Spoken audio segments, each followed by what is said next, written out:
I've had a very long ride with Miss Molly, and at times, she's been a great, compassionate companion. But I learned that the longer I ride with her, the meaner and less forgiving she becomes. To the point where she stops letting me drive and she takes over the wheel. To the point where her past promises of happiness become no more than fleeting, distant memories. To the point where she does nothing but suck what little joy I have left like a blood-sucking mosquito. I'm going to list the 5 top reasons why I'm never touching Miss Molly again. And dude, I don't care how seductive she appears to be. I'm out. I'm kicking that bee to the curb. Number 1, regretful, shameful behavior. We've all been there. We've all said and done things that we regret while under the influence of various compounds, be it ethanol, be it Molly, her sister Sally. They have all caused us to do and say things that we almost instantly regret, especially once the high wears off. I have completely destroyed relationships, destroyed people's trust in me, and it would not be fair to say that it was strictly the substance's fault. Obviously, in those instances, it's still me doing it, albeit the substance might be driving me, but it's still me doing and saying all of those things. But what bothers me the most is I know for a fact that had I not been under the influence, I would have behaved in a much more respectable, honorable way. Which is a large reason why a lot of people say start fights when they're under the influence of alcohol, cheat on alcohol. All of these things are fueled by alcohol. They might have had the thoughts when they were sober, but they would have never acted on it if their inhibitions had not been lowered, which brings up this huge debate of, is it really your true self behaving when you're under the influence of these things? And I would argue, no, it's not. There might be thoughts that you might have, but they're thoughts that you easily pass over. But then when the presence of one of these compounds, it becomes very hyper easy to just act on things and then instantly regret them. Hell, I've had whole relationships on Molly. I even have a video about it. It's called Molly Relationships, that were only built under the premise of us hanging out with Molly together. And had the Molly never been present, we wouldn't have even had a relationship to begin with, because when it would wear off, we'd both be looking at each other like, is this it? I ain't really that into you. Let's down some M and we're gonna be freaking loving each other again. Woo, party! And I found that the deeper I got into a shame hole, the more disgusting behavior I would exhibit well under the influence of substances like this. It's like once you start digging that hole, before you know it, you're deeper and deeper, and it gets harder and harder to get out, and then you feel like the whole roof is gonna cave in on you and you're gonna be buried alive. I've crawled my way out of that shame pit. It's not a pretty place to be. And I wouldn't want to take anything that has the potential of throwing me back in that pit and burying me alive again. Number 2, extreme lows that are not worth the high. Everybody knows that M makes you feel ecstatic on top of the world, like you're just in love with everything and life is just perfect just the way it is and nothing could possibly be better. But then you drop. That old saying, what comes up must come down. I mean, without an up, there is no down. You couldn't define up without down. This is what happens when you hang out with Molly. She brings her way up, promises you the world, but then when she leaves your side, she leaves you worse off than when you started. Serotonin levels plummet. I mean, just look at this picture. This is serotonin present in the cerebral cortex of a monkey. Of course, we are very similar to monkeys. It's our closest mammalian relative, and I'm sure they look pretty much the same in humans. Control. So this means before the monkey has ingested Molly. This is 2 weeks after. Those little pink worms, that's your serotonin, which is responsible for your mood, appetite, sleep quality, general feeling of well-being. It's vital for us as a human to have an uptick in the serotonin department.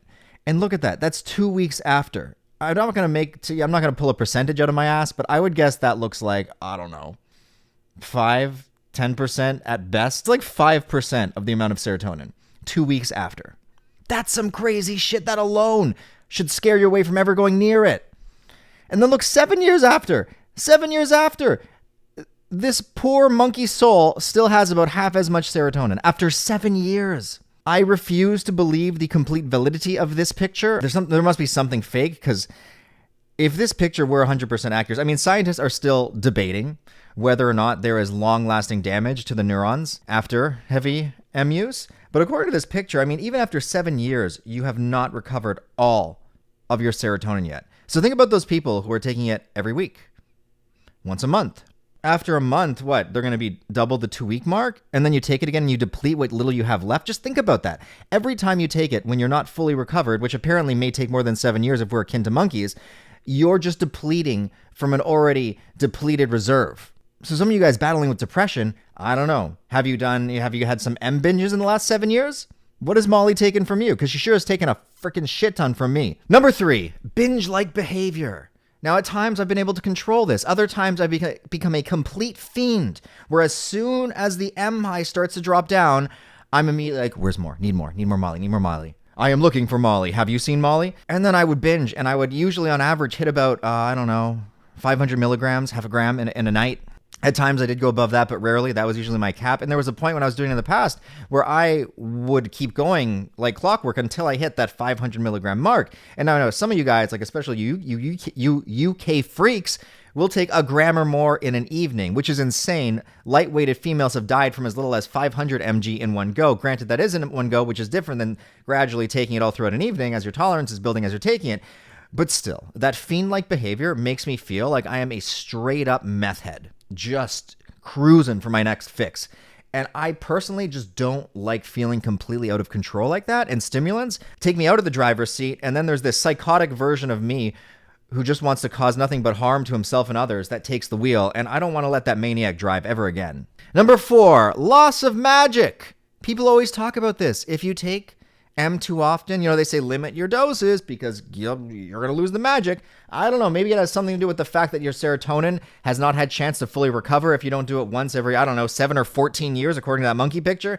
Then yeah, you're going to lose the magic because you're going to have less serotonin to release. It's going to impact your dopamine receptors. What I found that actually depleted the magic the most for me was when I was prescribed amphetamines for ADHD. And since my brain was constantly, being pummeled with something that was causing it to release more dopamine and block the uptake of dopamine, then when it came to something that is kind of a mixed bag like M, which also works on serotonin, oxytocin even, and NMDA. But think about it. If your dopamine is already got a tolerance because you're daily taking something that, causes more dopamine, what happens is the dopamine side of the M isn't hitting as hard. And I found directly once I started taking amphetamines for ADHD, taking M wasn't the same anymore. The magic was gone because my brain was already resilient to the dopamine response from it. All I was getting hit with was the serotonin response, which just would make me really sleepy. And the M just never felt as euphoric as it did in the beginning. So I lost the magic for a myriad of reasons. One, in my youth, I took it too much. And two, once I started taking, ADHD stuff, it blocked the dopaminergic effect of it, making it really just feel like shit. So I completely lost the magic. And I would wager that I will never get the magic back again.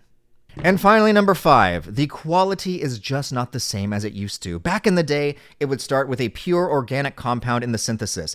They would use sassafras, I can't speak. The starting point of the synthesis was sassafras, also known as saffron oil. But now, as time progressed, and I guess substance use has, skyrocketed, more people are probably today trying M than ever before, and people want to know how to make it more and more cheaply. You can actually just buy a pre-made precursor that's like multiple steps in. I'm not a chemist, so I can't remember what it's called. It starts with the P something. I don't know. People order this from China, and they start from that point, and it's a fully synthetic precursor. Versus back in the day when they started with saffron oil, they started at an organic standpoint. Now everything is purely synthetic. And people say like a drug is a drug, like it doesn't matter, how you get to the end result. Like say acid that's made from starting point of ergot versus if they could make acid just purely synthetically, which I'm not sure if they can. But just as an example, if they could, I would wager that the one that had the ergot starting point would actually feel different. I mean, that's just my experience with substances. I feel like there's just so much that we currently don't know. And I do know that back in the day when it was started from an organic standpoint, the quality felt better. It felt different. Now you could argue, of course it felt different because now if you've tried it recently, all your receptors are numbed. It's not going to feel the same, but I don't know. Something really does tell me, and this could just be me talking about my ass. I could be totally wrong about this, but it really did feel different before everything became purely synthetic. Even if it's like X pure, it still came from a purely synthetic starting point, and the quality just has never felt the same than back in the olden days. But every old person says this shit. Every old person's like, oh, the acid in my day was so much better than the acid today. And when it comes to things like acid, there actually is a huge difference here. I mean, going off topic of the video, back in like the 70s, 60s, the average dose was 250 to 350 micrograms. And today the average dose is sold at 100. But really, if you get it tested, it's like 40 or 50. So it's not even that back in the day the acid was better.